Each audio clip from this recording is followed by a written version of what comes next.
বর্তমান সময় খুব একটা ভালো যাচ্ছে না ভারতের দক্ষিণী সুপারস্টার থালাপতি বিজয়ের। পরকীয়ার অভিযোগ, সিনেমা মুক্তিতে বাধা ও বিবাহ বিচ্ছেদ সবকিছু মিলিয়ে যেন আলোচনার কেন্দ্রবিন্দু হয়ে উঠেছেন। এবার চেন্নাইয়ের সম্পত্তি বিক্রি করে খবরের শিরোনাম হয়েছেন। ঠিক কী কারণে এমন সিদ্ধান্ত নিলেন এই দক্ষিণী তারকা? সিনিয়র ফিল্ড অপারেটিভ ইন্ডিয়ান র।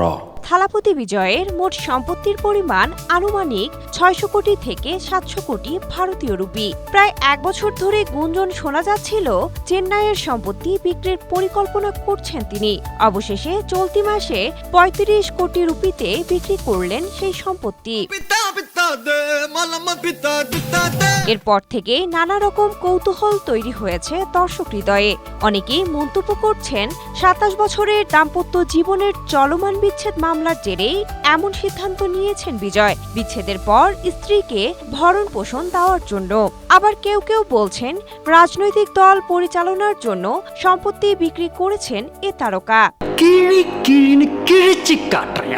তবে এক ঘনিষ্ঠ সূত্র বলেন, রাজনৈতিক দল পরিচালনার জন্য অর্থ জোগাড়ের অংশ হিসেবে সম্পত্তি বিক্রি করেননি বিজয়, বরং আসন্ন নির্বাচনের আগে নিজের কিছু সম্পদ নগদে রূপান্তর করাই মূল লক্ষ্য ছিল তার। Sinthia Akhtari, Asia post.